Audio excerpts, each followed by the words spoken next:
Not gonna lie, wasn't great. Wasn't what we dreamed of tonight. Wasn't ideal. Truly was an awful game. But there is a big but, like a big Sir Mix-a-Lot but.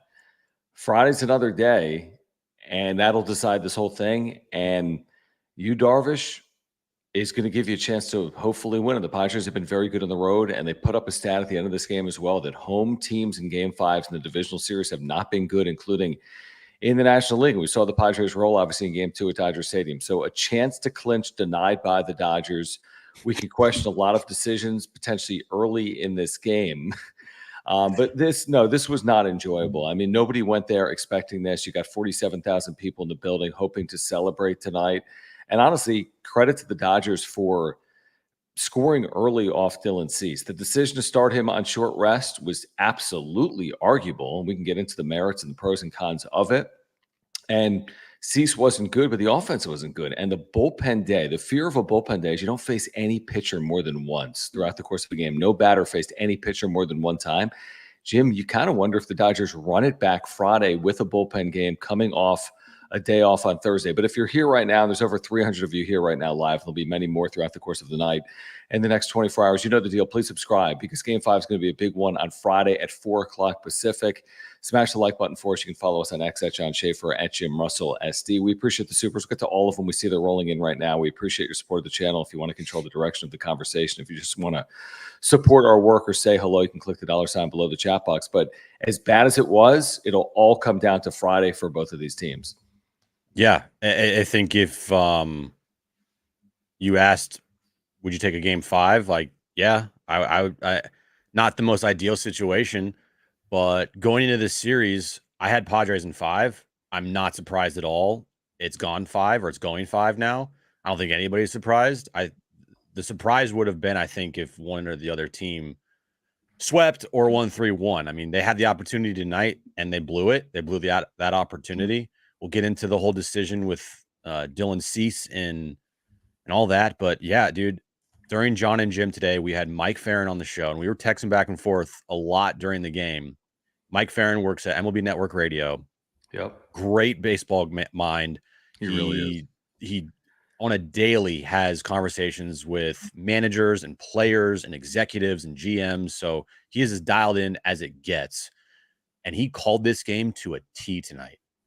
He called it to a T, saying, look, I don't like Dylan Cease on 3 days rest because the history shows 3 days rest in the postseason just doesn't work unless you're Kurt Schilling or, even then it's very, very risky. And a bullpen day against the Padres, a team that right now in this postseason through 6 games has been awful against the opposing team's bullpen. He loved it from a standpoint of not only that, but you're going to be seeing different arms every single inning, and it played out to a T. He did say he picked Padres in 5.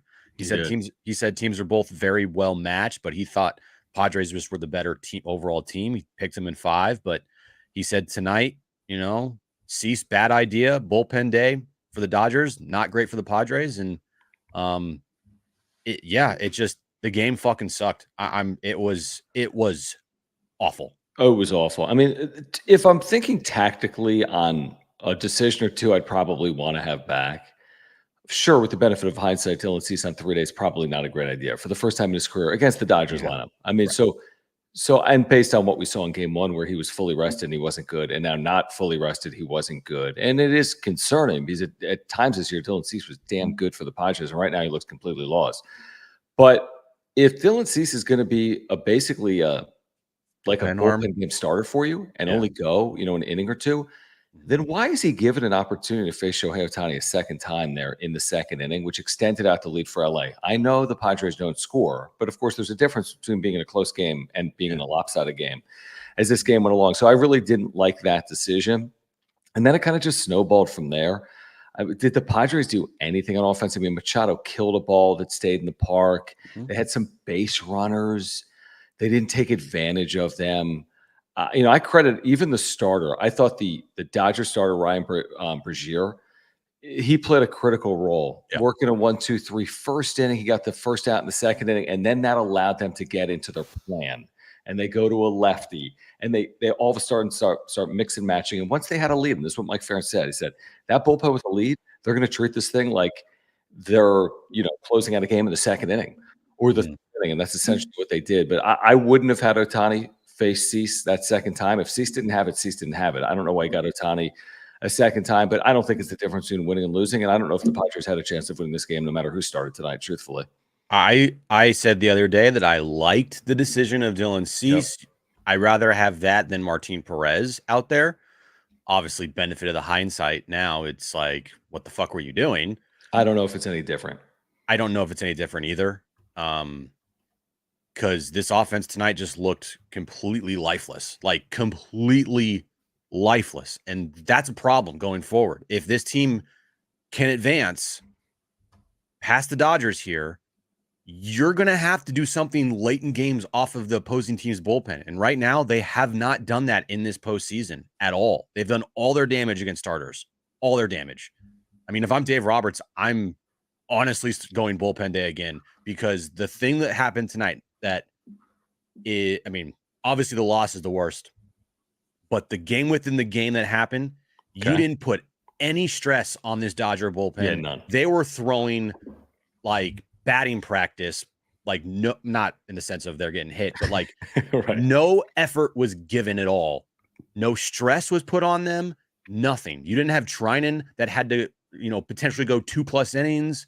You didn't have anything from Kopech, Vesia, blue guys away. It was, from that standpoint, just a very piss poor effort on the Padres offensive end by putting no stress on the Dodgers bullpen. And frankly, if I'm Dave Roberts, Yamamoto to me starting on Friday would be the worst move. I'm going bullpen day. I'd completely go bullpen day. Well, two thoughts. The other good from the Padres perspective, well, Darvish we mentioned off the top, is you've got Adam Scott Suarez. I mean, fully ready to each multiple innings, each to go 4+ outs. Let's just say that. So maybe someone can go 6 outs, and maybe someone can go 4, but they're all available to go 4+ outs. You add that up, and with a lead, you've got something that you can work with. To your point, listen to the pitch counts from the Dodgers pitchers tonight. Brazier 19, Banda 19, Kopech 20. Now Vesia 30, doesn't matter. Day off, he's fine. Evan Phillips 10, Daniel Hudson 9, Blake Trinan 19, Knack the rookie late 20. Now Padres Cease through 38. He's not going to pitch on Friday. Everyone else would be available from the Padres perspective, but your point is a valid one.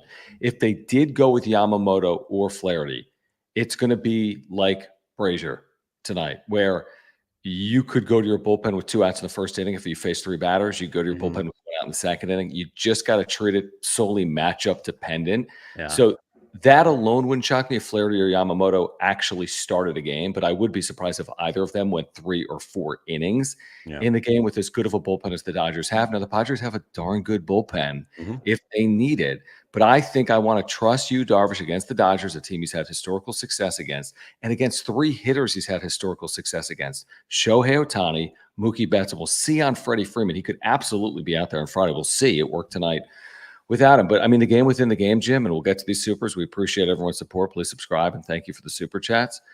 The game within the game is there's a lot of strategy on Friday. When you're in a decisive game, it's all a game of stratego, so to speak, and that's going to start with like 2 outs in the first inning. Yeah, it's red alert from the very first pitch. First pitch, red alert in that bullpen. Guys like Estrada, Hoeing, Adam, Scott, Suarez, those are your top 5 right there. Oh, and Morahone. Those are your 6. If anyone else besides those 6 guys pitch, and maybe you take Hoeing off the board because he's kind of the guy that's like trying to keep a game from getting out of hand, even though he gave him a 2-run homer tonight. And he hasn't really pitched with a lead. Correct. So the 5 guys, Morahone, Estrada, Scott, Suarez, and Adam. Those are the only 5 guys out of the bullpen that I want to see on Friday night. Yeah. If you see anybody else, you're asking for trouble. Dicey. Because then that means you're probably trailing in the game. Or screw it, that's what he does. He just goes these 5 guys and that's it. Plus Darvish. We'll see what happens there. If Darvish can't go more than 4, then you just piece together everything to 5. But going back to the decision, one, to start Dylan Cease, I didn't have a problem with it. I like the aggressiveness. I can't go back and say that I didn't like it because I said I liked it. Mm-hmm. So I liked it before the game. I wasn't fully confident with it, but I was like, okay, what's the better option? Bullpen day, Martin Perez, or if Dylan Cease is ready to go on 3 days rest? I'll take Dylan Cease, even though he's been god-awful in this postseason, and he has to be, like, infinitely better if they do advance. And the moment of the game is when you had him face Ohtani for a second time. If you're willing to yank him after that, why the fuck are you having him face Ohtani? It made no sense. No sense. That's really and I will say that I will fault the Padres strategy against Shohei Ohtani in this series, even though they've had a level of success, all things considered. We can all agree on that. But he's now played a role, Jim, in their 2 wins. And if he plays another damn role, we're going to be talking about it from the golf course all off season. Well, you are on freaking thin ass ice with Shohei Ohtani. You're a plate appearance away from this guy ruining everything. And you have to treat every single plate appearance with him in the 5th and deciding game like it's the most important chess game you've ever played in your life. You have to have a plan every single time he comes to the plate. And by the way, you've heated up Mookie Betts. You've done that now. And we all knew that was a possibility. He should have homered the other night at Dodger Stadium, and now he's homered in consecutive games. He's truthfully homered in 3 straight games, if not for Profar's incredible play in game 2. So that is now a big concern as well. But in my opinion, and it's 2-2, nothing has been lost. No. They've gotten a little cute with Ohtani here. You do it one more time, and we're going to second guess all off season long. They better have a damn better plan against Shohei in terms of not letting him be the one to directly ruin your season. If you have to put him on, I understand it's taxing. I understand it makes it hard, but it's even harder to live with yourself if he's the one that does the ultimate damage that puts you out of the postseason in 2024. And what you said there about Mookie Betts is the ultimate now. It's a big problem. Oh, fuck moment. Because if Mookie was going to be playing like he did in the first couple games up until, I guess, last night, then the strategy should be as simple as day. If Mookie's struggling, you don't face Ohtani with runners in scoring position. It's just plain and simple with the base open. But now you fucked yourself because Betts is now hot. And you can't walk Ohtani now because of Betts. But maybe you still have to, because Ohtani with runners in scoring position is now 16 for his last 19. So what do you do? Do you go up against a guy who literally is unstoppable with runners in scoring position, or do you go up against a guy who has now recently gotten hot? What do you do? It is Sophie's, but the math suggests that Ohtani is more impactful than Betts. The math, because Ohtani is more impactful than any hitter in baseball other than Fernando Tatis Jr. and the third baseman for the New York Mets. So that's where we are. There's 2 or 3 players that have this type of capability right now to hit 500, to have 4 hits in a game and hit 2 home runs in a game. I mean, there's only a couple of guys that can do that at this moment in time. And Shohei Ohtani is absolutely one of those guys. Now, again, Mookie Betts is capable, but is he as fully capable as Shohei Ohtani? You need to ask yourself that. All right, 700 people here live. Everyone wants to react. Listen, this isn't the end-all, be-all like game 1. Okay, so going over tonight's game. Tonight's game sucks. That's why it feels like doomsday. But keep the absolute faith, because the Padres do have some advantages working for them. The back end of their bullpen, plus Darvish, plus they just rolled through Los Angeles in game 2 the other night. They've played very well on the road, and this will not be easy for either side. Come Friday, the Padres have a good shot. Both of these teams have a shot. I think the Padres still have a good shot to move on. So we'll talk about it here over the course of the next hour. Thank you for your support of the channel. Please subscribe. And thank you for the supers. We'll get to all of them. Click the $ below the chat box. Like Juan Soto Walks, who gets us started. He says, worst offensive performance in a single game in Padres history, considering it was a Dodgers bullpen game, the Padres talent, and it being a playoff game. It's disappointing, guys. But the Dodgers, knew that they had a good chance with this path if they could get out of that first or second inning, I think, with their starter. Once they got beyond their starter and it's Vesia and Kopech in like second and third innings, Jim, that's tough. And it played out perfectly for them, and their bullpen pitched effectively, obviously. Yep. It could not have gone better for the Dodgers tonight. You get an early run on the board from none other than Mookie Betts. Dylan Cease didn't have it at all. I mean, that fastball was all over the place. Smoltz was talking about it. His command, and its command was just god-awful. And his command's been god-awful his last couple starts. That's a problem, dating back to his last start at Dodger Stadium in the regular season. Like, his 3 starts in his postseason career, I think he has like a 7 ERA. He's been awful. Yeah. And tonight was no different. The Mookie Betts home run started it.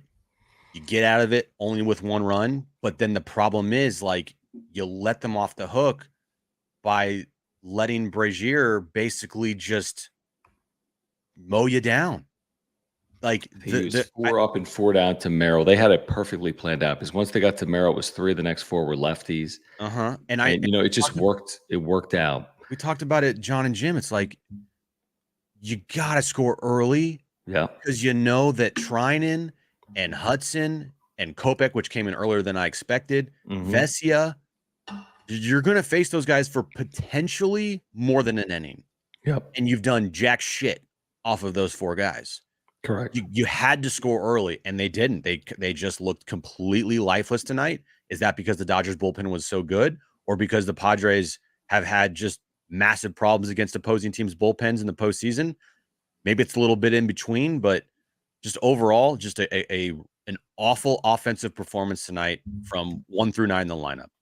The first inning Friday, both the top and the bottom, could be the most important of the 9 innings, because if any team leads, they're going to treat the next 8 innings like they're basically bringing their closer in. Whoever has the lead first, the final 24 hours. Right. Yeah. It's not going to be a seesaw game, would be my guess. It's not 2 runs, 3 runs, 2 runs, 3 runs. Yeah. I'd be surprised if that's how it played out Friday.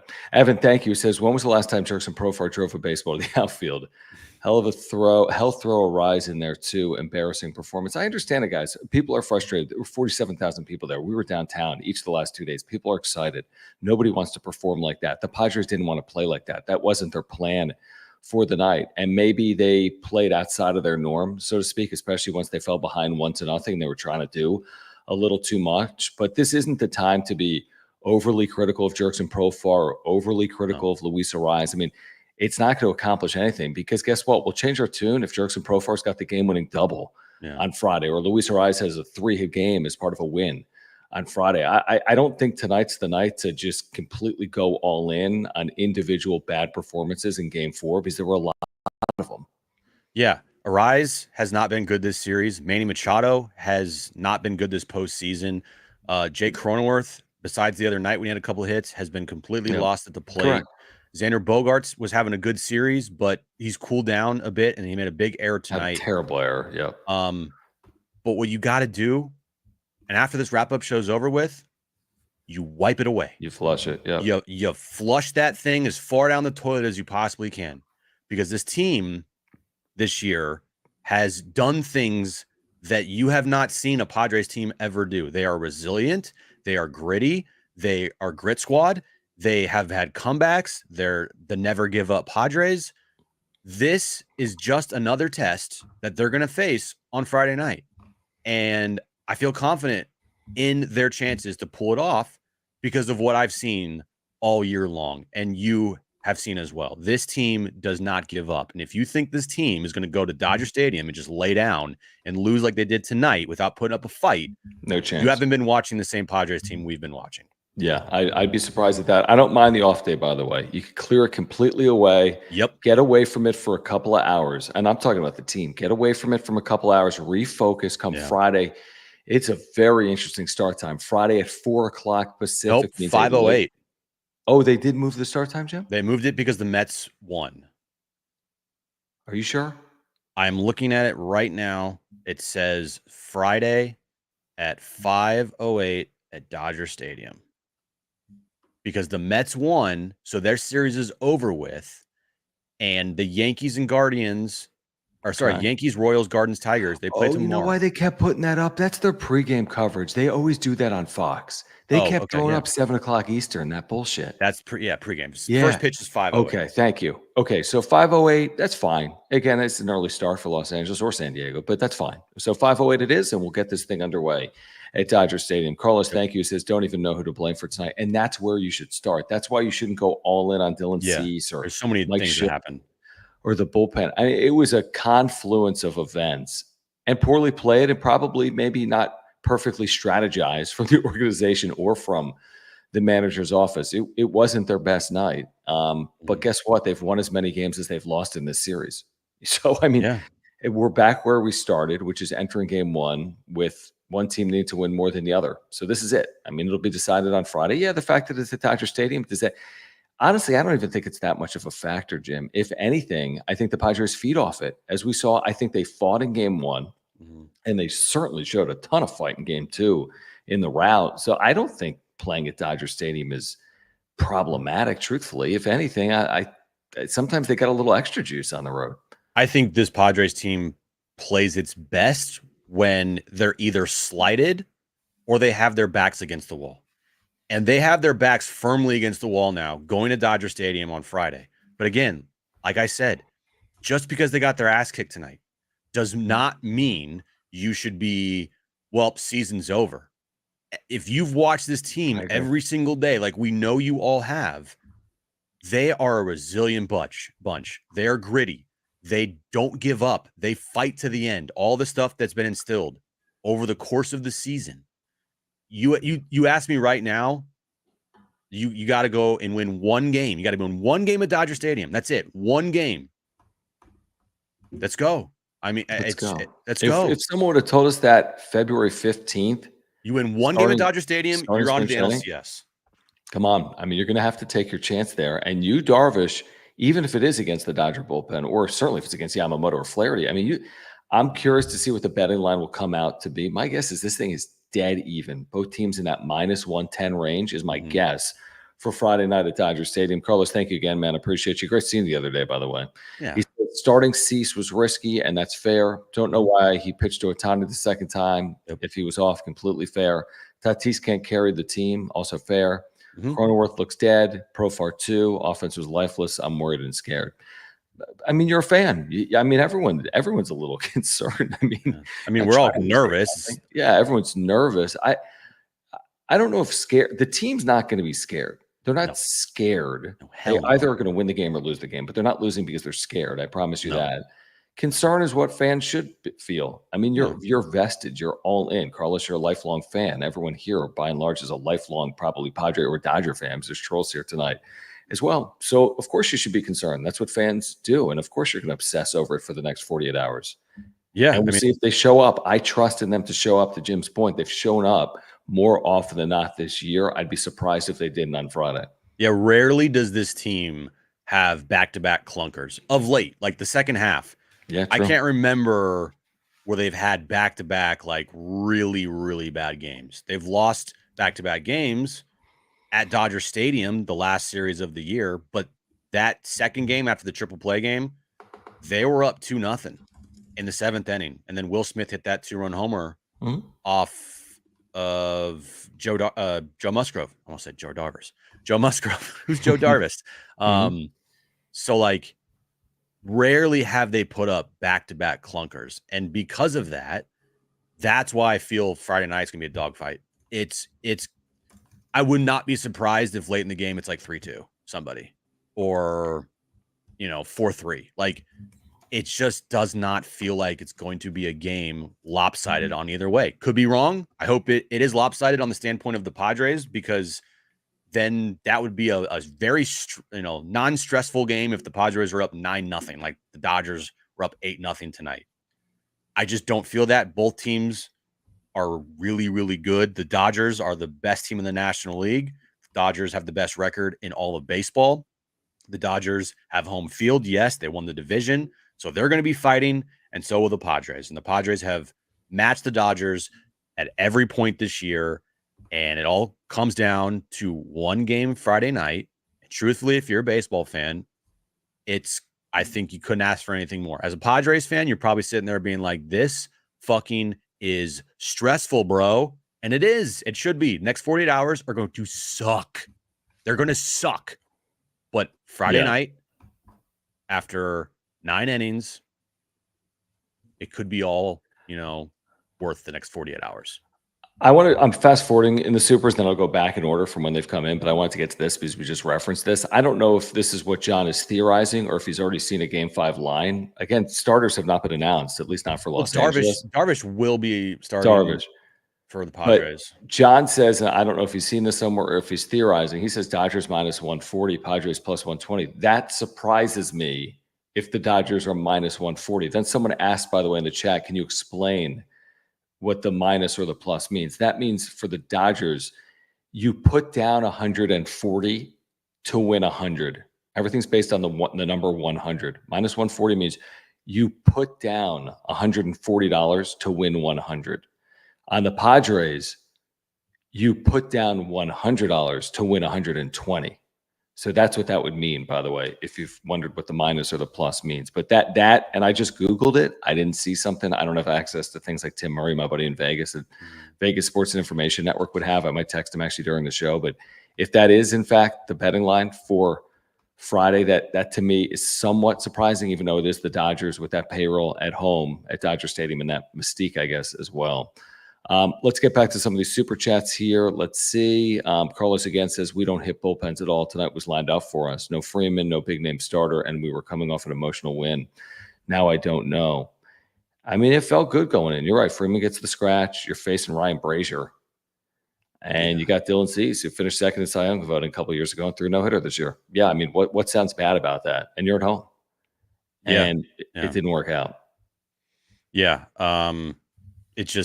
It's one of those nights that came at the wrong time. Like, teams have these types of nights in the season. You just don't want to have it happen in the postseason, especially in a game where you have an opportunity to clinch at home with one of your aces on the mound, even though he was on 3 days rest. And, oh, by the way, like you said there, Carlos, the Dodgers didn't have Freddie Freeman in their lineup tonight. That's right. So it's not surprising, honestly, if you're maybe asking an unbiased person about this series to have it go 5, truthfully, because they're the two best teams in the National League as far as record-wise remaining. The Phillies are gone, and these are the two best teams record-wise remaining. So, yeah, dude, it's tonight was awful. It was just a really flat, uncharacteristic performance from this team, but a lot of it had to do with the Dodgers just put pressure on the Padres early, and if they can't figure out this bullpen, then it's good night 1-2-3 Cancun on Friday night. But I mean, no, they have real work to do. I mean, they're gonna have to prove something to us on Friday. They're gonna have to do something they haven't probably done as of yet in this series, and that is likely score off the Dodgers bullpen at some point on Friday. Ryan, appreciate the super chat, guys. If you're here, please subscribe. Year-round content for Padres fans. Game 5 is Friday. Now is the time to subscribe. And thank you for your support of the channel with the super chats. Click the $ below the chat box. Ryan says, I feel great about Friday. We hit Yamamoto. You shuts down Dodgers. We saved our relievers. Exposure to their best relievers. We're better on the road. I think that's the glass half full way to look at it. The Padres bullpen is stacked. It'll be rested. Darvish has been good. And maybe the fact that the Padres have seen some of these Dodger relievers now often in this series, maybe that is advantageous. Listen, you can't put anything past Fernando Tatis Jr. or Manny Machado at this time of year. Certainly Tatis, the way he's playing right now, he could win a game single-handedly with a swing or two. I like their chances. I think it's going to be a close game, and we'll see what happens. I mean, that's all I can say. I mean, nobody can predict the future, but I certainly don't not like their chances, so to speak. I mean, someone's got to help Fernando Tatis Jr. You got to have somebody else step up. Tatis cannot do this on his own. And the logical answer to that is Manny Machado. Well, looking at Manny Machado this series and the postseason, once again, Manny Machado's not having a good postseason at the plate. He's doing a lot of other little things. The base running play the other day, had some, leadership moment in LA, the dugout. he had a big double in the Brave series, but can we get a patented Manny game on Friday where he goes like 3 for 5 with a home run and a double and 3 RBIs? Like, and maybe that, 2-run double comes in the 8th inning when you're maybe either down a run or up a run. Like, he needs to have a moment late in the game, in a postseason game, because as much as everybody, and we all love Manny, he hasn't had that moment yet late in the game when like they needed him to come through. Tonight, you watch it, nothing to me felt like, wow, I can't believe Manny did this. He's got to have a big moment. Manny's got to step up, as does Luis Ariz and Xander Bogaerts and Jackson Merrill. I mean, the whole lineup needs to lock in and have a way better approach on Friday night.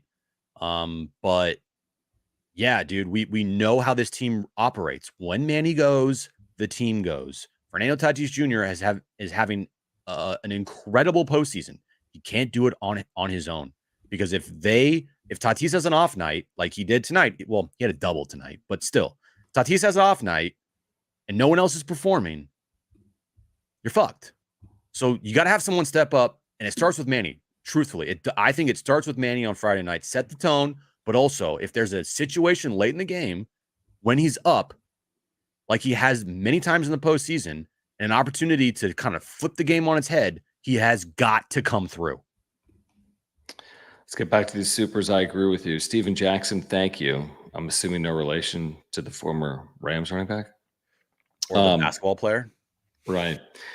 He says that was a masterclass by Roberts. He absolutely ran circles around Schilt. Most embarrassing loss in Padres history, considering the stakes. It's probably too far because, truthfully, considering the stakes, the most embarrassing loss would be if this happened in a game 5. So the stakes tonight actually weren't for your season. The most embarrassing loss would have been if the Padres led the series 2-0 and they lost and game then 5. lost the series. Lost the series. Yeah. So it can't be considered the most embarrassing loss in Padres history without us knowing what happens on Friday, first of all. Dude, and then secondly, this didn't happen on Friday. If this exact same thing happens on Friday, fair. We can all say that. If Darvish gets lit up and they're lifeless offensively, and this is the way it all ends after, then yeah. But I don't think I would actually go down that path with tonight. I feel like we're talking people off the ledge a little bit here tonight, and I see some of the supers that are coming as well. Right.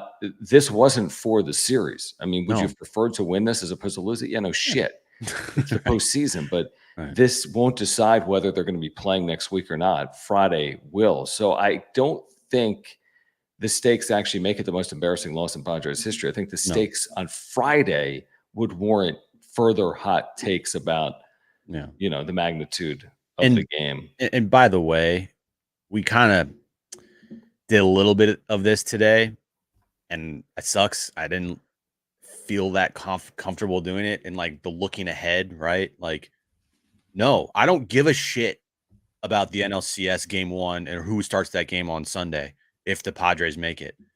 It doesn't matter. Doesn't matter. It's all about Friday. It's all about Friday, and you do whatever you can. I don't care if you tax that bullpen the most that Schultz ever taxed that bullpen before. As long as they get the job done, you worry about it on Sunday. That's all you're thinking about, is anything you possibly can do on Friday to get the job done, regardless of how many pitches a guy throws, if he's whatever. Get the job done, and then worry about the next game the next day. Carlos, appreciate you, man, with the super chats here tonight. And this is a fair point. He says Dodgers getting a second look at Darvish isn't good. Don't expect the same results. He plays on contact, not whiffs now. I'm ready to get my heart broken. I mean, this is sports. Only one team's winning. So, I mean, you have to be realistic. It's not like it's some formality that they're going to win or lose. So we don't know what's going to happen. And there is a good chance that Darvish isn't as good on Friday than he was in whatever game it was, game 2. Mm-hmm. So, yeah, I mean, sure. I mean, there's no guarantee that just because game 2 is a rout that the Padres are going to rout the Dodgers again in game 5. So, yeah, I mean, I don't know what's going to happen. But, again, I'd prefer Darvish than Dylan Cease. I know that. And they've got Darvish available to them, and they've got their bullpen available as well. Have you seen anything from Dave Roberts about who might be starting on who? He said they haven't announced it. They have an option of bullpen, Yamamoto, or Flaherty. Okay. Well, gamesmanship, they're probably going to announce it either late tomorrow or early Friday morning. Yeah. I think if Yamamoto starts, advantage Padres. I think if Flaherty starts, advantage Padres. I think if they go bullpen day without both of those guys pitching, Flaherty and Yamamoto, I think you like 51-49, like Dodgers. Like, because isn't it funny saying that Yamamoto, the $300 million guy, and Jack Yeah. Flaherty, the deadline acquisition? Like, if they pitch, Padres are going to win. If they don't, advantage Dodgers. Well, I'm not going to say they're going to win if one of those two guys pitches, but I think that if one of those two guys pitches, it will be a better opportunity for the Padres to get on the board first. And they've seen Yamamoto very well all season long. Said that before game one. Yamamoto, to me, advantage Padres game one. They have lit that guy up. They're not getting fooled. And by the way, the pressure on Yamamoto to start game 5, winner take all, winner go home. That is another thing. Like, you got to remember, he's a rookie in the majors.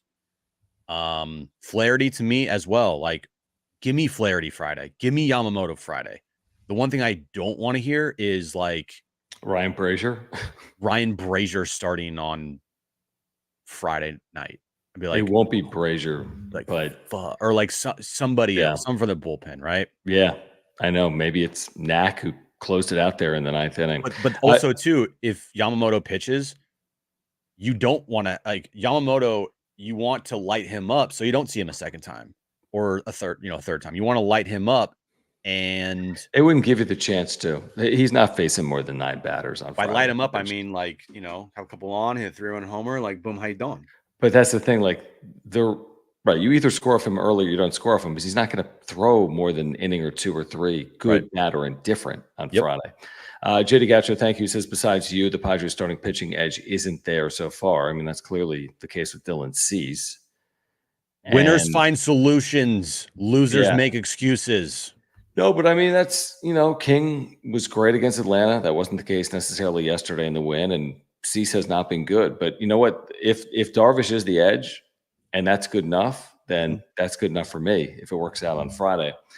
Daniel, appreciate it. He says, I want to cry, make me hopeful. I mean, you've heard us talk here over the last I hope we're trying 40 minutes. I mean, if you think all hope is lost or this thing is over, then you haven't been watching. You just haven't. And we all know sports, man. I mean, nothing is predictable. The 18-0 Patriots lost to a blah New York Giants team in a Super Bowl. So nothing. And the Mets are in the NLCS this year. Right. The margins are super thin in baseball. 55-45. What does that mean? That's coin flip stuff. If you got a 55% chance of winning, that means you're losing 45% of the time. So I think it's going to be a good game. But to say that this is over based on what happened tonight, that's not how baseball works. You don't just lose a game 8-0. It means, and that means you're going to lose the next game 8-0. That's not how the sport works. All right, Daniel, here's some hope for you. Okay. Number 1, the back end of the Padres bullpen will have 2 full days of rest going into Friday night. Number 2, we talked about him. Fernando Tatis Jr. kind of owns Dodger Stadium, and he is amazing there. So hopefully that continues. That's a good sign as well. Number 3, if you were to have anybody to start a decisive game right now of who's left in the rotation, you're picking Darvish. He's starting a decisive winner go home game for you for game 5. And finally, we've said it, like, this team with its back up against the wall has been resilient all year long. Why would it change now? I think right now, going on the road in a hostile environment, back to the place that we had so much to talk about on Monday afternoon, this team is going to be as together as it's ever been for Friday night. And they're going to go and battle, and I would be utterly shocked if they put up another performance like they did tonight. Tonight felt like a one-off. Friday night, you're gonna get the most focused Padres team ever. And the math also suggests that of the first 4 games, 3 of them, well, the Padres won 2 of them, and the other they led 3-0 and 5-3 and lost a really competitive game 7-5. So it's not like all these games have been lopsided and both of their losses are by 8+ runs. That's not the case. They actually could have won. You could argue should have won. Yeah. game one. And then tonight was lopsided, but then again, the Dodgers lost a lopsided game in game two as well. Caleb, thank you. He says, is series cooked with this huge loss?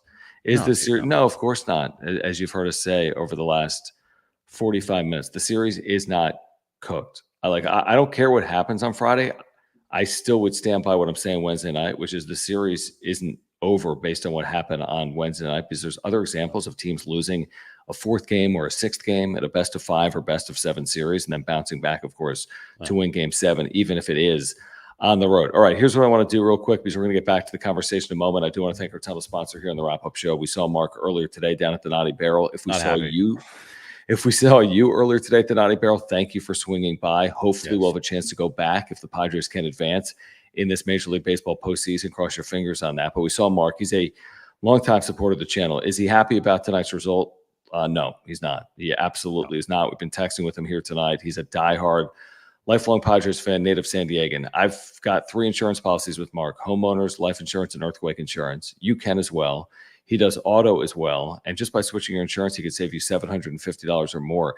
If you ever need him, that's what separates him. He's got great service and communication. Just the other day, he hooked me up. I lost my driver's license. I called him. He had my driver's license number somehow on some insurance paperwork. So he's just great with service and communication. He truly is as good as it's going to get. And he's a supporter of the channel. So if you support our work, if you have any insurance need, renewal, or looking for information on a new policy, get in contact with Mark Nimitz by clicking the link in the description down below. Let him save you time and money. And again, a native San Diegan that's a lifelong Padres fan, get in contact with Mark Nimitz at Farmers Insurance. All his information is on the ticker, and Nimitz at farmersagent.com. Reach out to Mark. Let him know that we sent you. HBBBV, I'll pull this up. I'm not even going to read it because I don't even know what it means, but thank you for your support of the channel. Vector 53, thank you. He says that was a vintage 2023 Petco performance. You and the boys have to deliver now. Still was good talking to you guys in person before the game. Yes, thank you. Thanks, we were just talking about this. LFGSD. Keep the effing faith. Dude, there's no wavering here. Like, right. It's it's over. No, is the task a little harder? Yeah. But you know what that is called? It's called postseason baseball. Nothing is easy in the postseason. It's supposed to be hard. It's supposed to be ups and downs. It's supposed to be difficult. It's supposed to be stressful. You know, like you're not going to go, how many wins do you need to win the World Series? 16? No. Right now, if you're a wild card team, how many do you need? You need 2, 3, 4, 4. 15, so 4, 8, no. 4, 8, 12, 13. Yeah, you're not going to go 13-0 in a postseason. It doesn't happen. So reset, off day, get back at it on Friday. Everything on the line, lock in. That's what's going to be. You know, it's flush the game, get rid of it tomorrow. If you want to still be upset about it, that's fine. But once Friday hits, it is a new day. It's game on. Game 5, Padres, Dodgers. Winner goes to the NLCS. Darvish on the hill. Fully rested bullpen. Tatis owns that stadium. Hopefully Yamamoto or Flaherty are starting. You've owned those two. You ready to go, man? Yep. You're right. Rocket, appreciate you, man. He says, terrible performance. It was way too easy for that LA bullpen. Won't win games if you give up runs and can't answer. Got to flush it and move on. Yeah, I mean, two things can be true. It was a terrible game, and you can still win the series. Yeah. Like, who disagrees with that? Two things can be true. It was a terrible game. Got their ass kicked on Sunday, and they still can win the series. So same thing rings true for the Padres. And baseball isn't basketball where if LeBron is good, you have to deal with LeBron every game. It's going to be different because there's different pitchers. So Darvish didn't pitch tonight. Therefore, the results could be different on Friday when the Padres play the Dodgers or not. We'll see if the Dodgers go with a similar plan with their staff on Friday in Game 5. And thank you again, Rocket. Brian, thank you. He says, what exactly was the goal with Cease tonight? He has pitched 5 innings in 2 games with a 14.4 ERA.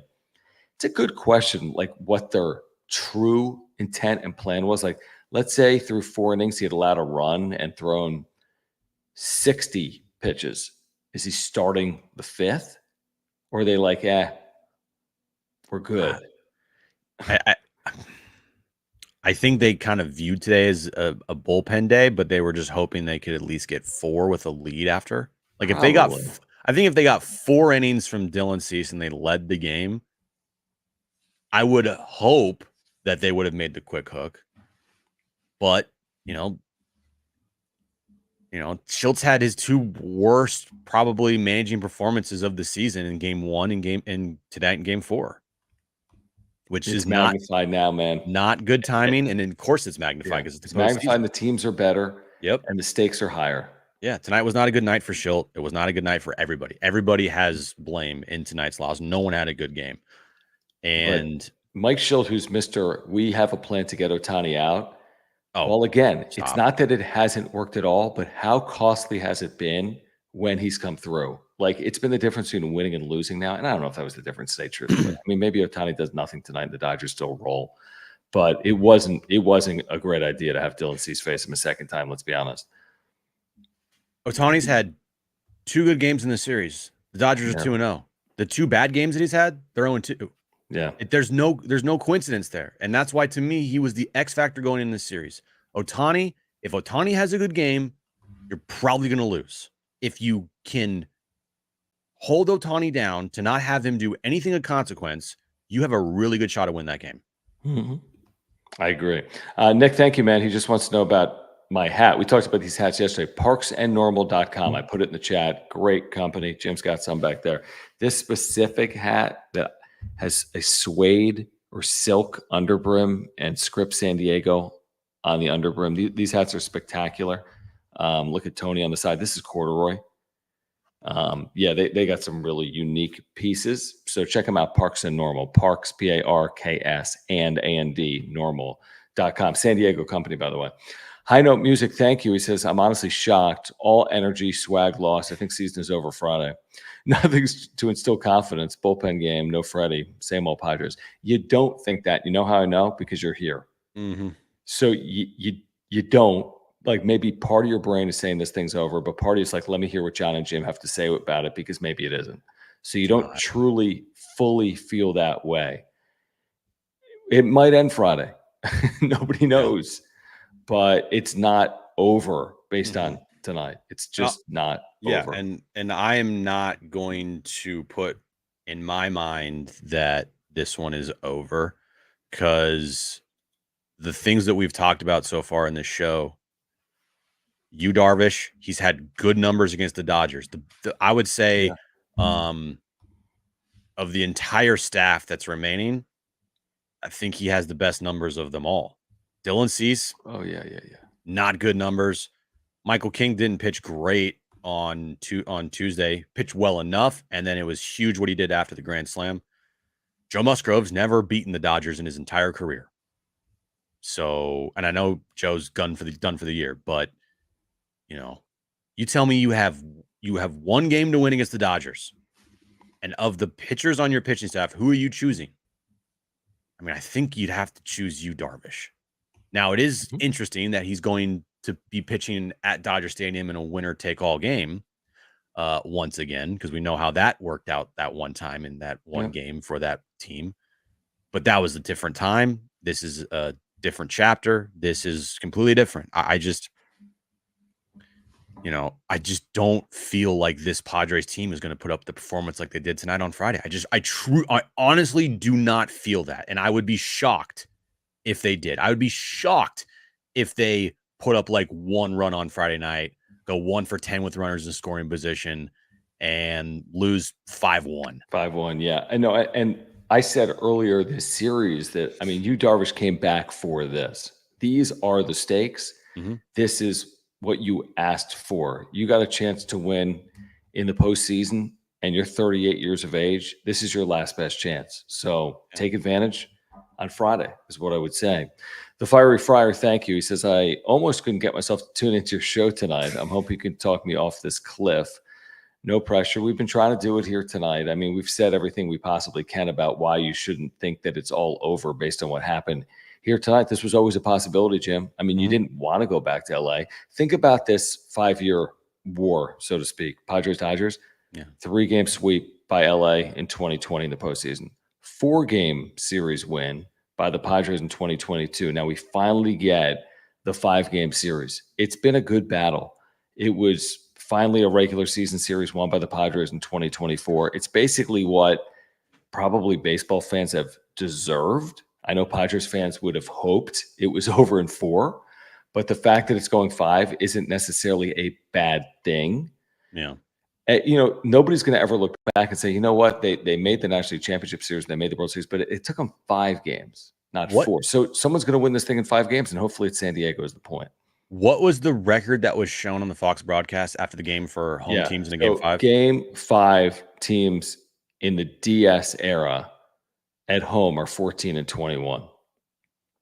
That's terrible. That's a 400 winning percentage. 14-21 is a 400. And NL teams are 0-6 in their last 6. Yeah. For whatever it's worth. It just proves that this isn't, again, the NFL against the 1 seed where they're winning 88% of the time. This isn't Kansas City at home and you're playing at Arrowhead. Yeah. This is, again, home teams that haven't been perfect in these spots. And like Mike Farron said today, like, home field advantage, is it worth more than who's on the mound? Probably not, Yeah. And look, those numbers truthfully don't mean anything to this series. Mean anything? Yeah. But it gives you a barometer of people that are saying that it's completely over, that is actually not completely over. Because I bet you the 21 teams that went on the road to win Game 5 of the DS round probably all thought the same thing, and guess what happened? They won. So road teams are 21-14. 600 winning percentage. So like, you got to think of it from that perspective. If you're thinking it's over, they're not going to win, we suck, they haven't scored in 17 innings, blah, blah, blah, blah, blah. I bet you the 21 teams that won Game 5, all their fans were thinking the exact same thing, and look what happened. John Fields, thank you, man, for the very generous super chat. Guys, if you are here, if you wouldn't mind subscribing, 7,530 of you have subscribed. We'd love to get to 7,600 by the time we get to the wrap-up show on Friday night, and then we'd love to keep going with the Padres win on Friday night. But if you wouldn't mind subscribing, we have year-round content for Padres fans, so please subscribe, and thank you for the super chats. Click the $sign below the chat box. John says, I refuse to believe that Game 4 will influence Game 5. I do too. This team has bounced back, shown grit, and is capable of hitting in big situations. FLA, F. Ken, stupid Bowtie Rosenthal, and especially the Doyer fans have faith.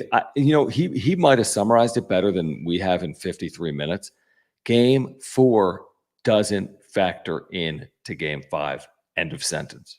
Look what happened yesterday. Do you think if you thought that Game 3 would factor into Game 4, well, guess what? It didn't. It didn't. So the same thing rings true for a Game 5.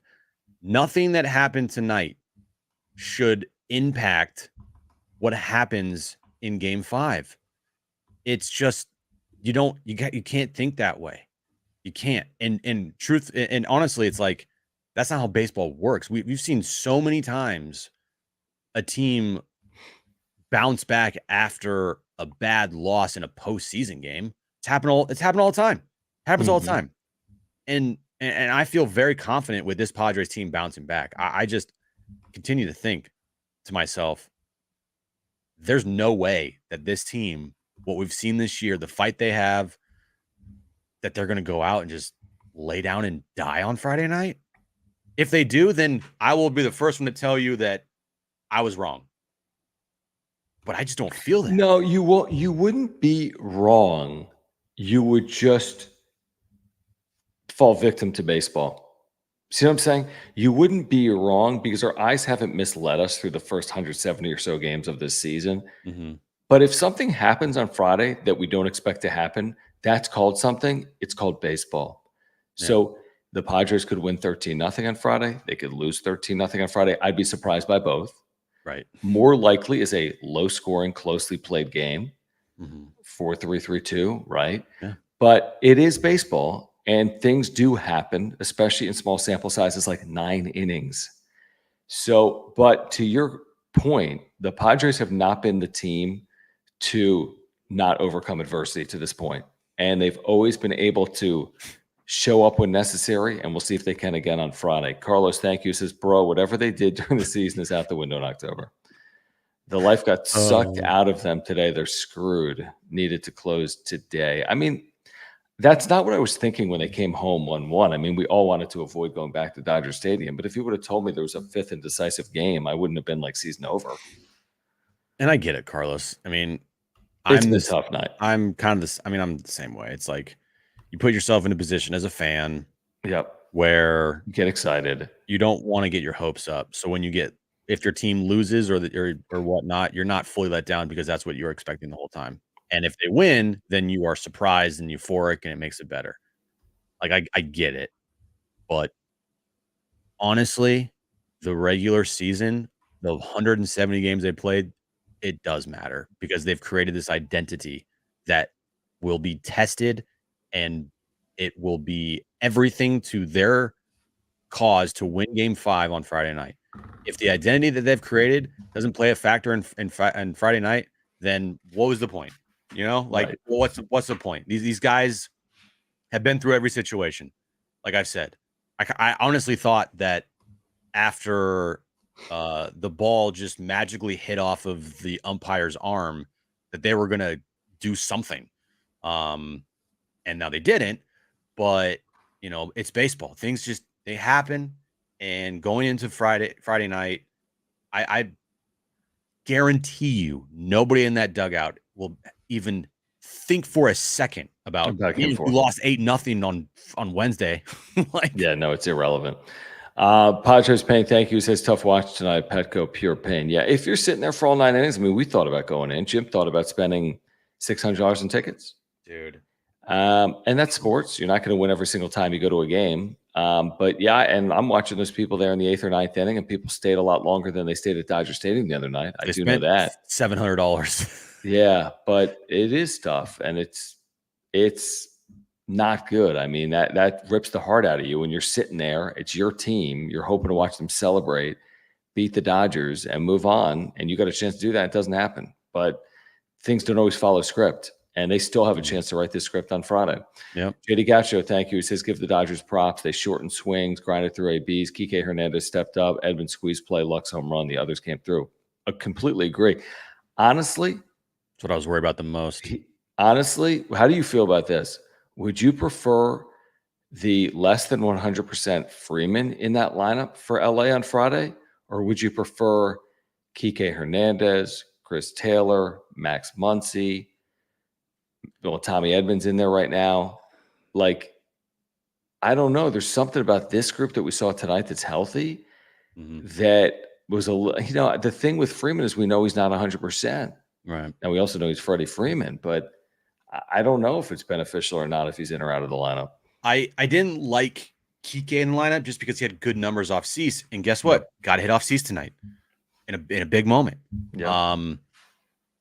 Tommy Edmond, okay, Lux, right. He hit a home run off of who? Wandy Peralta. Who fucking cares? Wandy Peralta's not going to see the mound on Friday night. Team. Yeah, he's gonna have a free trip to LA and hopefully he celebrates with the team.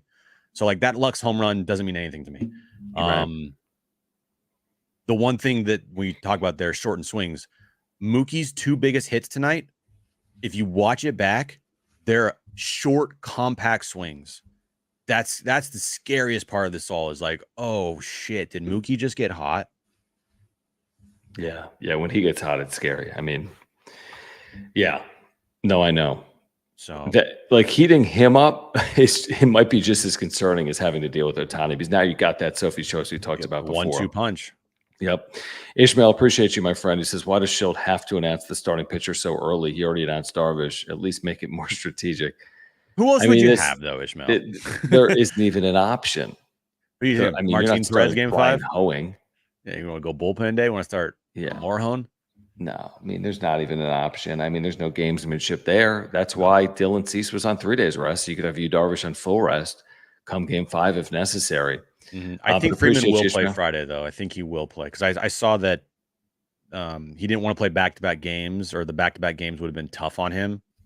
And it was gamesmanship why he was in the lineup today, and he was never going to be in it. They just put him in there just to show, and then they took him out.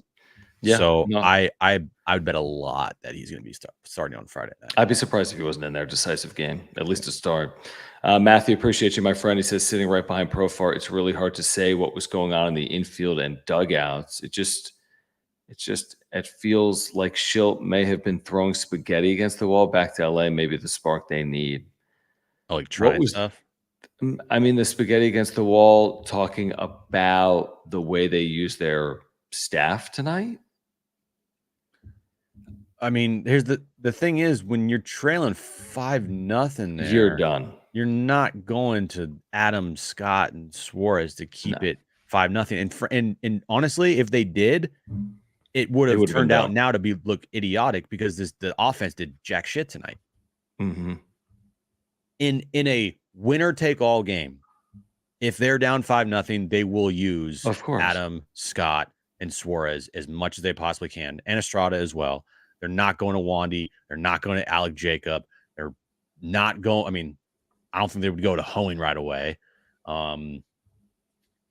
Yeah, but in this game, they're not. They were just not going to do that. I think the problem started not with C starting the game, but the fact that they pulled him as quickly as they did, and they let him face Ohtani. If you had in mind Dylan Cease was not going to go long in this game, you needed to have a better plan going forward. It started before the game. The plan for the game was botched before first pitch. You have to be have conviction that, all right, we're going to have a short leash on Dylan tonight. If he gets into any trouble, bullpen red alert, and they're ready to go. And we are not going to, if we were trailing early and there's an opportunity for Ohtani to do damage, we are not going to let Dylan Cease face him for a second time. And this is the same situation as what played out the other day in Los Angeles when he hit the 3-run home run. By and large, there's 2 outs in an inning. There were 2 outs when he hit the 3-run home run. Listen to the second inning. Tommy Edman grounds out. Lux walks. Okay, 1 on, 1 out. Kike Hernandez singles. Now it's first and third, 1 out. Now Chris Taylor strikes out swinging. Cut your losses immediately there. Now you have real decisions to make. I got multiple decisions I can make. There's 2 outs, runners at first and third. Do I want to put Ohtani on and load the bases for Mookie Betts, who had homered? Mm-hmm. Do I want to go to my bullpen and get Ohtani out? At least give myself more of an advantage in that spot as opposed to Ohtani seeing Cease for a second time. But they elected neither, and they just stuck with Cease. It was dumb. It was a dumb move. And that's where, think about it. If you can get Ohtani out there, or Betts, you walk Ohtani, whatever, and you can get Betts or Ohtani out there, the difference in a 1-0 game and a 3-0 game, which is what it became, is basically the game. So the difference was the second inning, arguably. Now you could say, well, they were down 1-0, they didn't score. I just think the game's different if they trail 1-0 all night, as opposed to 3-0, 5-0, 7-0. If it's 1-0 into the fifth, then that alone just puts stresses on the pitcher for the Dodgers, whoever it is. And that wasn't the case. And then the Will Smith just fucking mammoth home run, by the way, didn't help either. That kind of just that was the nail in the coffin. Truthfully, the other 3 runs they scored didn't mean anything. The Will Smith home run ended the game, and that was the problem. Yeah. So completely. yeah.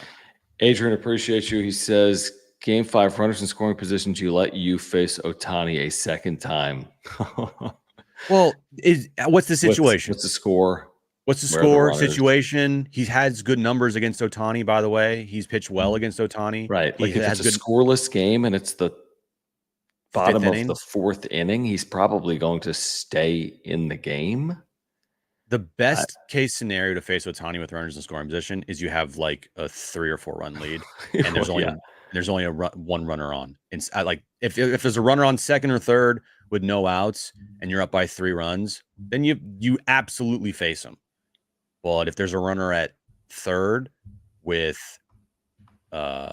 you either up by a run or tied, you aren't facing him. Mm-hmm. Laker E882, thank you for the super. Might be a super sticker, but appreciate your support of the channel. Thanks, buddy. Carlos, back to you, my friend. Thank you. He says, seriously consider getting blacked out drunk by first pitch Friday. Oh my That's God. Don't want to witness murder on live TV. I want to punch a wall right now. Cheers. Cheers to you, my friend. Stay safe, first of all. You don't want to do that because if you get blackout drunk and they win, you're going to miss something special. And if you get blackout drunk and they lose, you're still going to feel like shit the next day. In fact, you'll feel doubly like shit because the team will have lost and you're going to feel like crap. Yeah. Just play straight, my friend. Watch this damn game like the rest of us have to do. Yeah. You made it this far. Either you go down with the ship or you ride off into the sunset into the NLCS. Like that's how it is. It's the absolute worst. It sucks. And here's for you. This is just for Carlos, by the way. This isn't for anyone else in the chat. If they do lose Carlos, the positive here, and this is the only positive, it's a weekend. So you can literally get as drunk as you possibly want for Friday night and Saturday night, and you're good for the weekend. That's it. It's a weekend. It's a weekend, so you can flush it and just go to Hong Kong and just whatever. No. It's the same thing that we said after game 3 still applies, which is the loser of this series is going to have a really tough offseason. Yeah, that's going to suck. It's going to suck. The fan base for the loser of the series is going to have an arduous, tough offseason, also depending on what the other team does. On the other side of it, Spicy Mayo, appreciate you, my friend. He's a Dodger fan.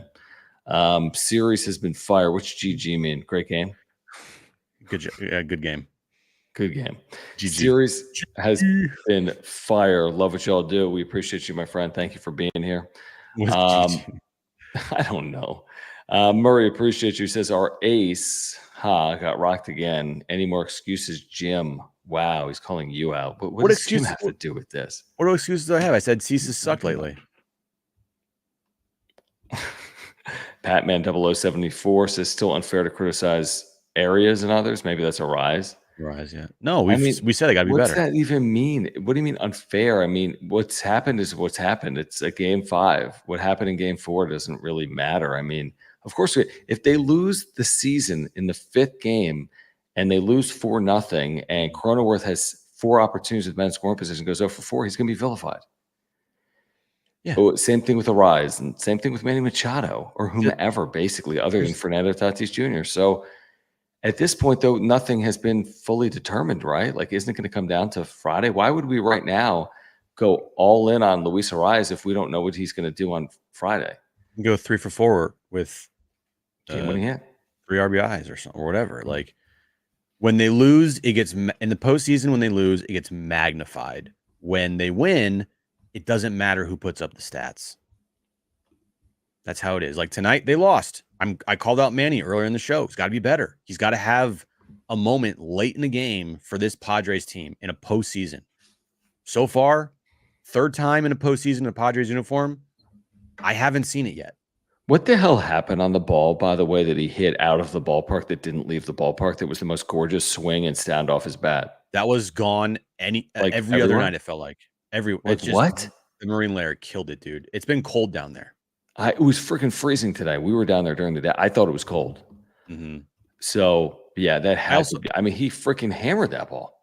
Dude, hammered it. By the way, I want to also say, because I saw some very, very idiotic Dodger fans blaming the umpire for the ball hitting his arm. You also would be saying Shohei Ohtani. You and Dave Roberts. What was Dave Roberts mad about? If you are sitting there thinking that umpire magically decided in that moment he was going to stop the ball to help Machado get Ohtani out of the plate, you're clueless. Right. Then you're like Ken Rosenthal. And you don't know baseball. That ball ricocheted off of Manny's glove, bounced up and hit the umpire, and it happened to drop right in front of Manny for Manny to make the play. You just stop. You look like a fool if you think that play was the umpire for that is so foolish. He did his job. He pointed his arm fair ball, which he's required to do. Mm-hmm. And in that moment, the ball ricocheted off Manny Machado's glove, as if the umpire had any clue that was even a possible circumstance. Shohei Ohtani watched the video and then like was yelling at the umpire. Like, Yeah, come on, fuck man, off, dude. save You don't it, know save like it. stop. Yeah, stop, dude. It's sports. Things happen. And by the way, you won the game. Okay, who cares? Yeah. Every so often, Thanks, May says he really hates how the scoreboard doesn't constantly repeat the beat LA chant. 2022 had that blasting. The crowd needed a rhythm today with the bad vibes. It was never going to be a great night to be in the crowd, unfortunately. You fall behind early, everything changes. You can't change it. You can't expect to have a crowd be really good when not only do you go on 5-0, but you give them nothing to cheer for. That's right. That's pretty much it. Let me grab my MOVA Globe. Hold on. All right, let's bring some good vibes with the MOVA Globes. Here's your good vibe. Chat. Boom. Yeah. There's your vibe. Pick one of these up. Use promo code PWS10. PWS10, get 10% off. Click the link in the description down below. Padres fan or not, they've got all 30 major league teams. Click the link in the description down below. Great product. This is an amazing gift idea. Pick one of these up for Christmas. Your family's going to love them. Friends will love them. My wife thinks they're cool. My 5-year-old thinks they're cool. I have multiple. I've also got an Earth Globe back here from MOVA.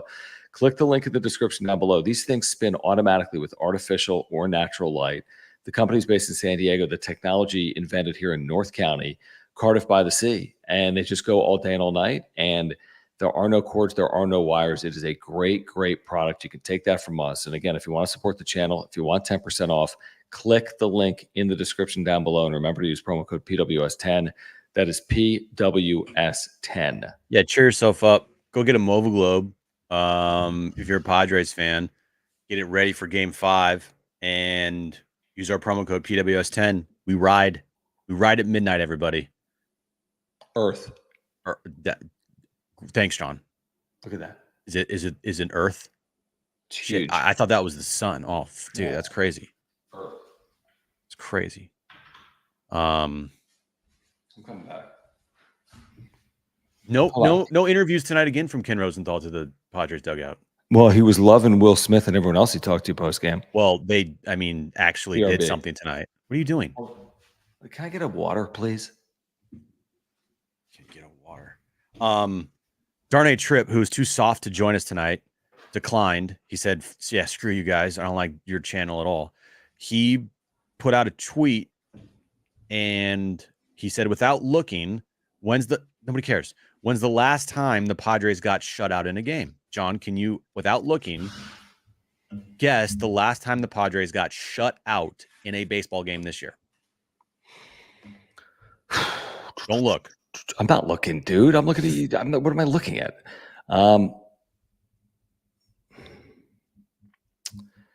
It was. I'll give you a hint. Okay, yeah, because I'm just trying to think of the circumstance. Shut out? Would it have been? Don't tell me. Would it have been? No, it wasn't even. Man, I mean, it clearly happened in the second half, right, Jim? Why can't we hear you? Jim bought a new computer, and now we can't hear him. What are you doing? Fix your mic. Figure it out. Yeah, no. Did you say what the game was? Yeah, I said the game. I got it right. What is it? I have no idea. I said, did it happen in the second half? I'm not giving that. Yes, it happened in the second half. I don't know. I have no idea. First game of the second half against Cleveland, lost 7-0.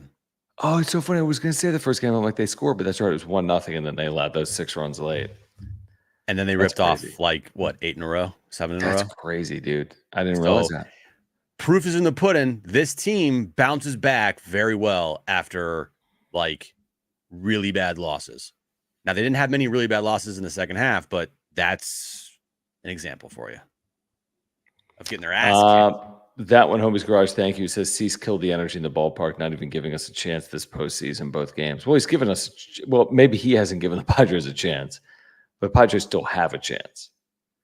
Yeah, and he gave up only 1 run in the first. Yeah, it was a Mookie home run, and it sucked.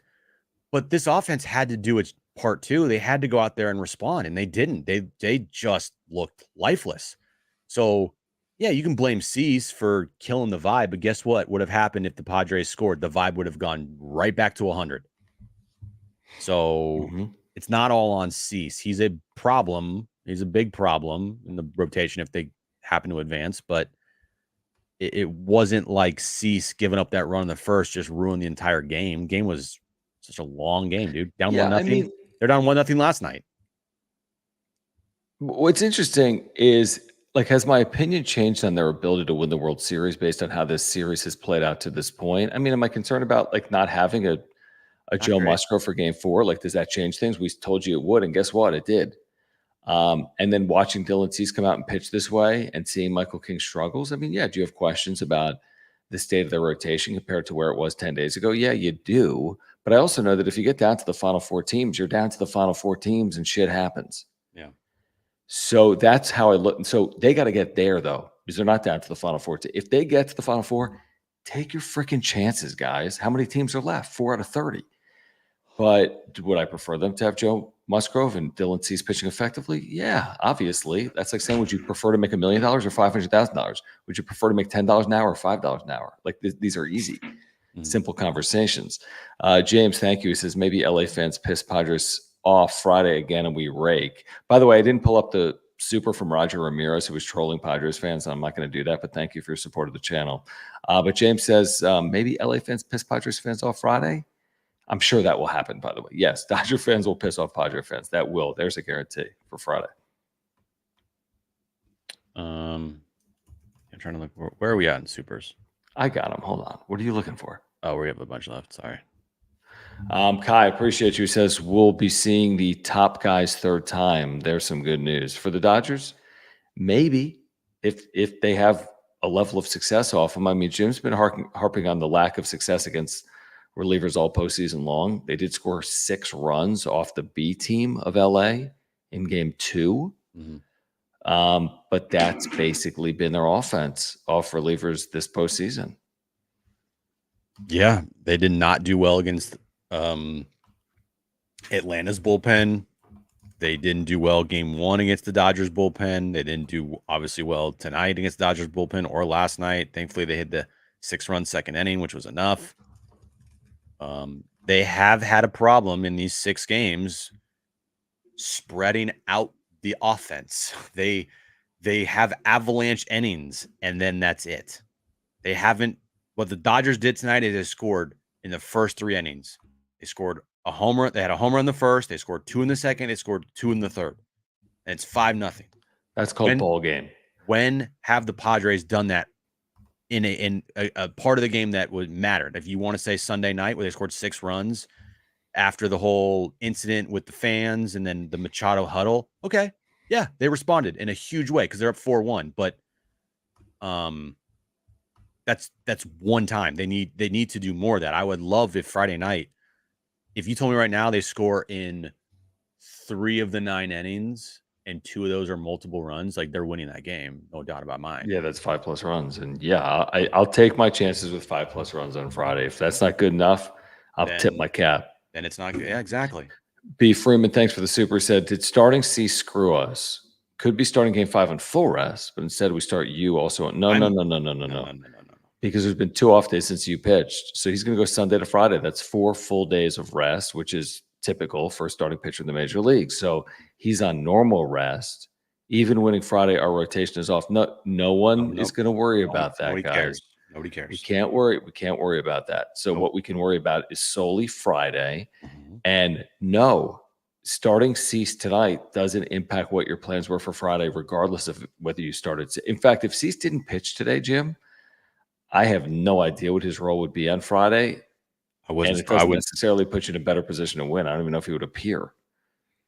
If he didn't pitch tonight, I would not have pitched him Friday. Yu Darvish to me was always the logical person to start after what he did Sunday night and also his career numbers against the Dodgers. No doubt in my mind. Cease has not pitched well against the Dodgers this year. He was never a candidate to me to start Game 5 at all. It was always Yu Darvish because of how everything lined up.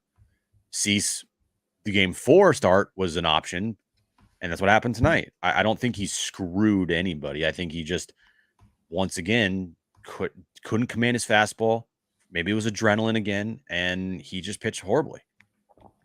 Didn't pitch well. Andrew, appreciate you, man. He says, everyone relax. We have a chance to win at Dodger Stadium, piss and celebrate on the field. I don't know if they're going to piss on the field.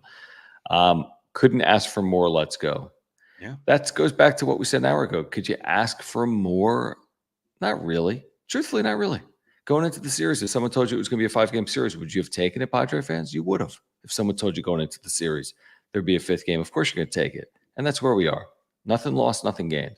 Yeah, he's like, hey, you have 2 options. Let the series play out, or you get a Game 5 winner goes to NLCS. I mean, maybe some people would take play out because you think the Padres could have won before that, but they didn't. And these teams are very evenly matched. I think, the Dodgers are the best team in baseball record-wise. They are the favorites. They are not the underdogs. They're not the gritty little Dodgers. They are the favorites on Friday night. They have the best record in baseball. They have home field advantage. They're going to have probably their $300 million pitcher on the mound, along with their, I know he's only getting paid $2 million a year, but almost $1 billion player in Shohei Ohtani, and $300+ million player in Mookie Betts, and $300+ million player in Freddie Freeman. Like, yeah, I mean, I don't know where I'm going with this, but I like it. Whatever. I don't know. Okay, two things that I've just looked up. You referenced this, the Bill Plunkett tweet. Dodgers Freddie Freeman said it was gamesmanship. Mm-hmm. I don't love that. Why? Because that's not gamesmanship. That's lying. If he knew he wasn't playing and they put him on the lineup card, and again, it's professional sports. I get it. It's not like there's some honor code, but dude, they said he knew he wasn't playing. Then why is he in the lineup card or on the lineup card? This is like the last series to get upset about.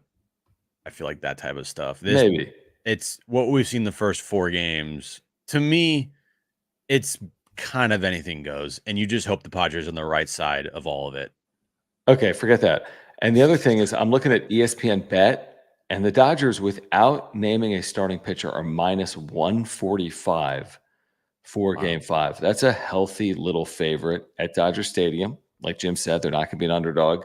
Padres are in that plus 125 range, and they will be considered the underdog if and when they beat the Dodgers Friday. They're fully capable of doing it. The money's going to be towards the Dodgers. It's Los Angeles, the bigger market, the franchise and the win totals and the division titles, yada, yada, yada, and the names and the Ohtanis, et cetera. But yeah, Dodgers are going to be favored at home, which shouldn't come as really any surprise, I guess.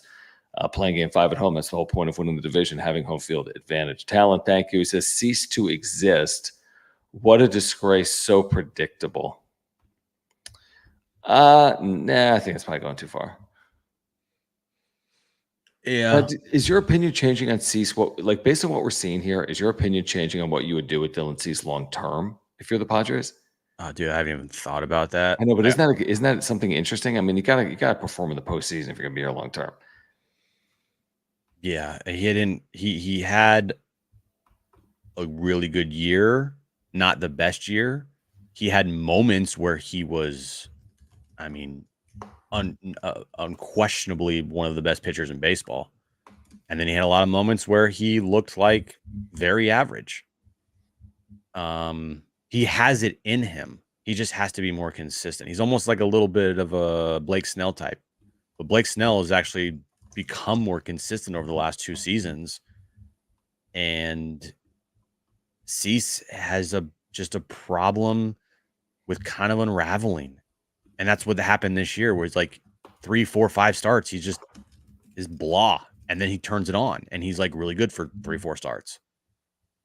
But long term, I mean, I'm not even thinking about that. I'm just thinking about Friday and getting past that. And then we can worry about Cease because, things are lined up fine rotation wise. King is, if they happen to win, King's going Game 1, Cease is Game 2. But you can't even think about that until you get there. Carlos, appreciate you, man. He says, when we won 10-2 on Sunday, that was a close ball game up until the 8th inning. Tonight was unacceptable. 0 runs on a clinching home game. pathetic. It was close. It was 4-1. It was 4-1. Well, it was 3-1, and then the moment happened with Machado, or no. Well, that was before the 8th. It was before the 8th, but then Flaherty struck out Machado, told him to fuck off. He got taken out, and then Jackson Merrill picked up Manny and got that RBI single to make it 4-1. Yep, yeah. And it was 4-1 in the 7th. It might have been in the 6th because Flaherty didn't. His pitching line, he pitched into the 6th. If Carlos's point is tonight was more lopsided than the other night, that's fine. But that's neither here nor there. So the Dodgers won a more lopsided game today. That doesn't mean they automatically win game 5. Okay, they won. It was lopsided. Guess what? The 69 win Oakland A's won some lopsided games this year. I mean, okay, it was lopsided. That doesn't mean that the season is over just because tonight was lopsided. Renato, thank you for the super. I hope they get their shit together on Friday. Dodgers had no Freeman, no Rojas, and it was the perfect time to put the nail in the coffin. Again, not having Miguel Rojas is probably not going to be the difference. It's honestly helps the Dodgers. And the Freeman thing, he's not healthy. Yeah, so maybe it helped the Dodgers. That's what I'm wondering. That's my point on if Kike Hernandez is back in there, and Max Muncy and Chris Taylor. I mean, honestly, that might be advantage Dodgers. And Chris Taylor and Kike, they had some big moments for the Dodgers in the postseason in their career. I agree. Yeah, I was a little like, I know Freeman's out of the lineup, but he's also like probably at 60% right now. Right. RD, appreciate you, man. He says, thanks, J&J, for your authenticity and professionalism. We're here for you. I mean, again, you know us. I mean, we're very critical, but we don't feel like tonight's the night to like go deep and like go all in and be like, this team ain't it. That's not tonight. No, I say that. I would feel much different if there was a different starting pitcher on Friday night. If it was Martin Perez lined up for Friday night, I'm Michael King. You feel good about Michael King, but he ain't you Darvish. And Michael King's numbers against the Dodgers this year, the last 2 starts especially, mostly just the last 2 starts, they have not been good. Like up at Dodger Stadium, and then game 2, gave up 5 runs, pitched well to grand slam. But there's nobody you want right now that's healthy in the rotation, pitching a game 5, winner go home, than you Darvish. Am I right? Completely right. So yeah. No, this is the hand I'd prefer to be dealt. Doesn't mean you're going to win the hand. This is not the best hand. That's not the best hand. It's a good 18. Hand. You got an 18. Darvish is a good hand. What do you give me an equivalent for like cards? Blackjack. Like no, not blackjack. I'll give you a poker equivalent. Oh, like, I'm holding a good pair with you, Darvish. I'm not. It's not what's aces. The pair? What's the pair? I mean, that's a great question. I mean, I got a Jack. Pair of jacks. No. I don't know. I would say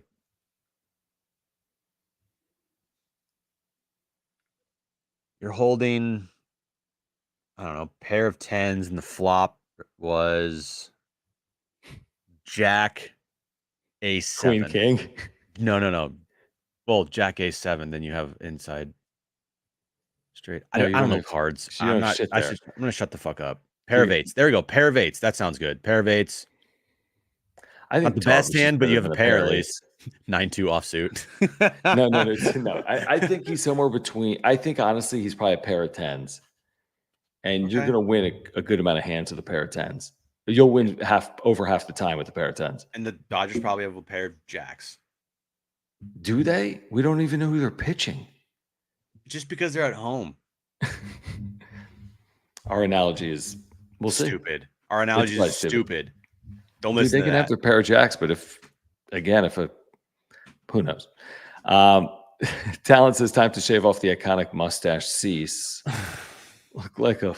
That's not going to help him with. I don't think so. Arm slot and his fastball location. Yeah, that'll help. Jonathan appreciates. He says every MLB podcast needs better help sponsors in October. Yeah, they need that. Right. We do need the therapy sponsor throughout the month of October, potentially. Thank you, Jonathan. Mm. Andrew, appreciate you. He says, Darvish career versus Dodgers. Look at this. They put this up on game 2. He's got 2.27. Now, again, that doesn't mean his whole career is facing Betts, Freeman, Ohtani, because it hasn't been the case, but he's been good, and he's been good against that trio as well, and we've outlined that before as well. Look, he could have a shitty game Friday, but that aside, and before we even know that, again, I'm not – there's no one I would want than Darvish on the mound to start a game at Dodger Stadium, win or go home. If Joe is healthy, I love Joe. I wouldn't even pick Joe. I wouldn't pick Cease, and I wouldn't pick King. Even if one of those guys is pitching really, really well for you. Darvish, to me, game 5, he's the right guy to have. I'm sure that they had this already lined up and planned out before the season started. That's why he started game 2. Roger, appreciate you, man. He says, stay classy, Diego. Good luck. Best team wins. And that's what it is. If Roger's an LA fan, that's just what it is. Yeah. It's, all the trolling and the stupidity, that's probably done. And I'm sure there's been trolls here tonight. I haven't been paying attention. I haven't really seen many, yeah.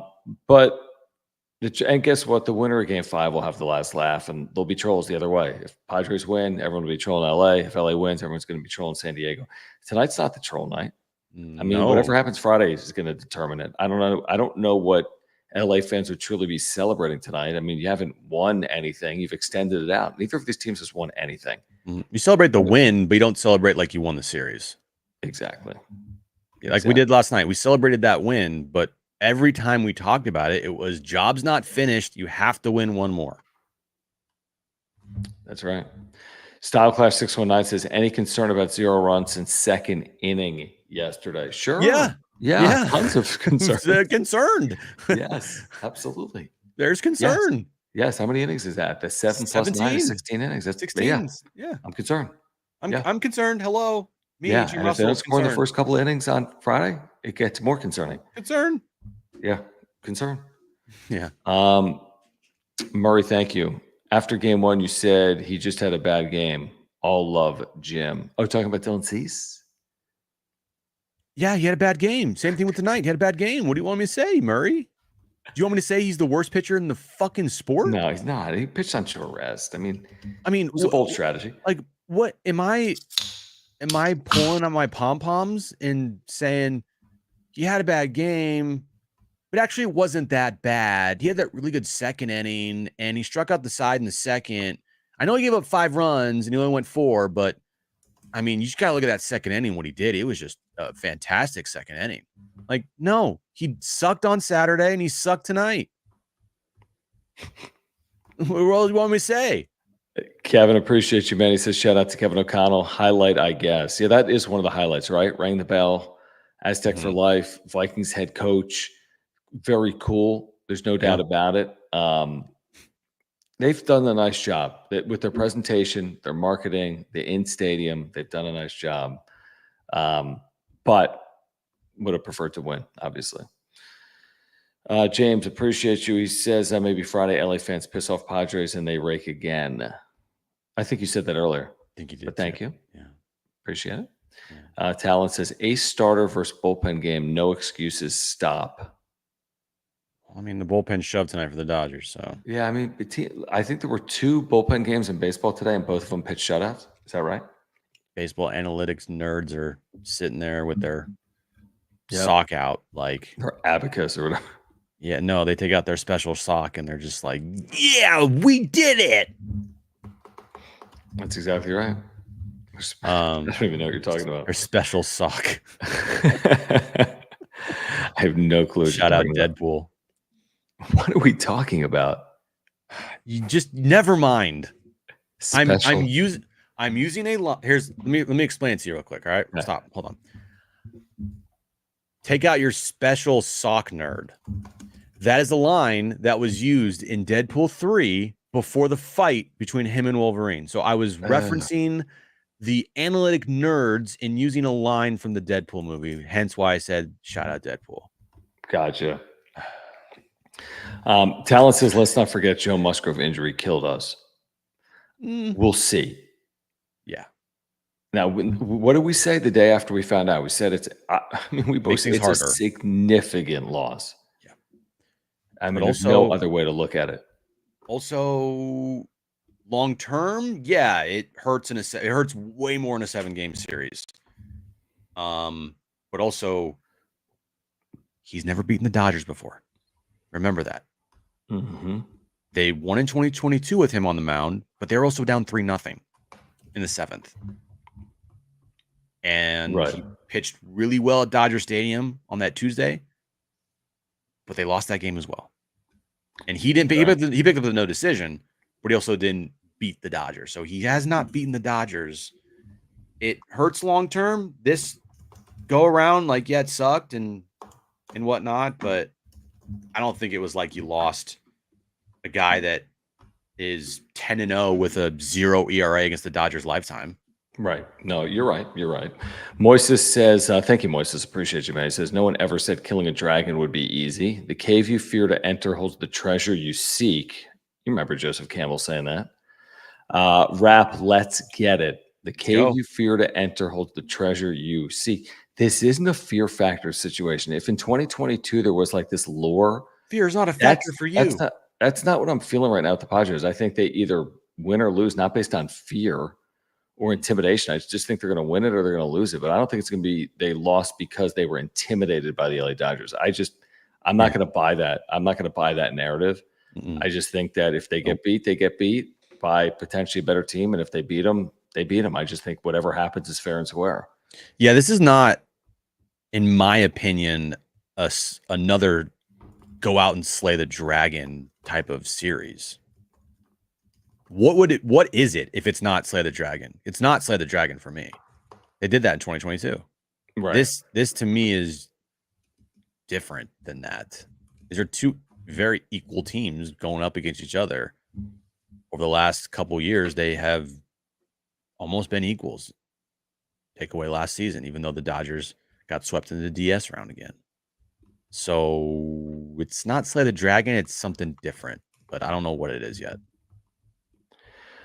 San Diego shit. Thank you for the super.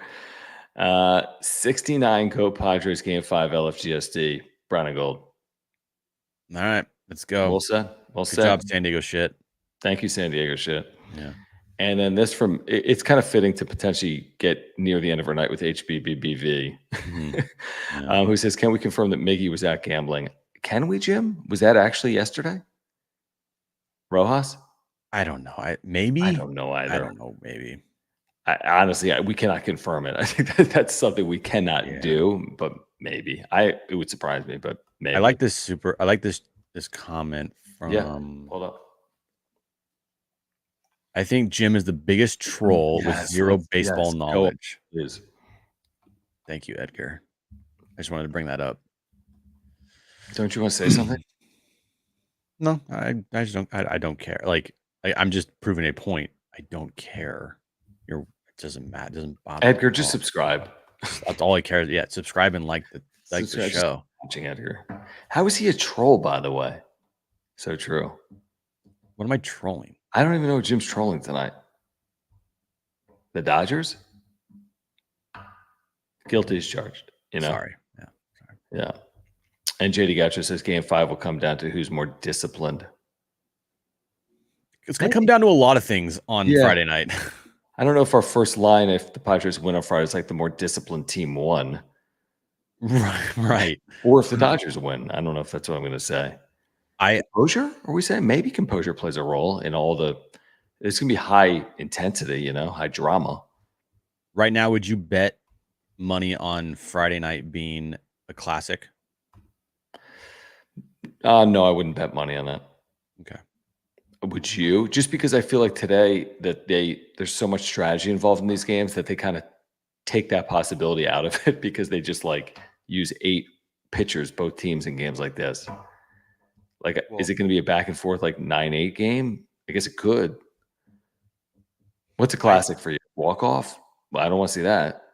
No, I don't want to see that. I mean, classic is like you're trailing 4-3 in the 9th inning. You hit a 2-run homer to take a 5-4 lead, and you win the game 5-4. That's a classic. Or it could be a classic from a standpoint of like early runs are scored early in that game, and it's like a 3-2 game. You lead 3-2 going like into the third inning, and you end up winning that game 3-2. That to me, I think that's a classic. I thought last night's game was considered a classic. Yeah, it's a good game. Padres Payne wants to know if he thinks it's low scoring or high scoring Friday final score. I'll go with 3-2. I'll go 3-2. I'll go 4-3. Okay. Good guys. Good guys. Yeah, 4-3 Padres. Yes, exactly. All right, before we get out of here, we do want to remind you, if you're not playing Underdog Fantasy, what are you waiting for? Can you pull down that? Thank you.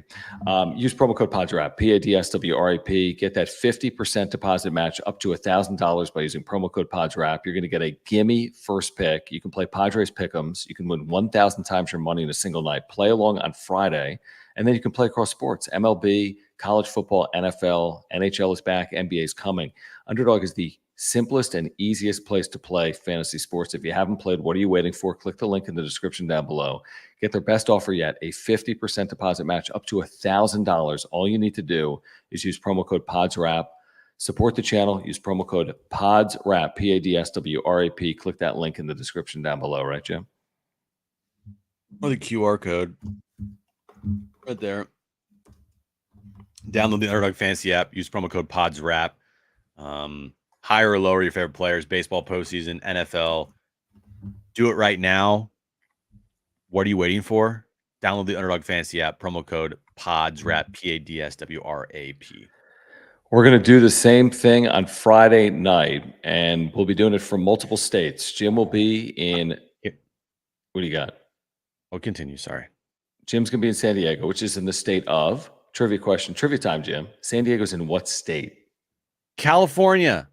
Ding. Correct. I will be in Cheyenne, Wyoming. What state is Cheyenne, Wyoming in? Wyoming. Correct. We will be with you Friday night on the wrap-up show, no matter what the hell happens, how long or short it takes, 9 innings, 15 innings, or somewhere in between. We will be here Friday night for you.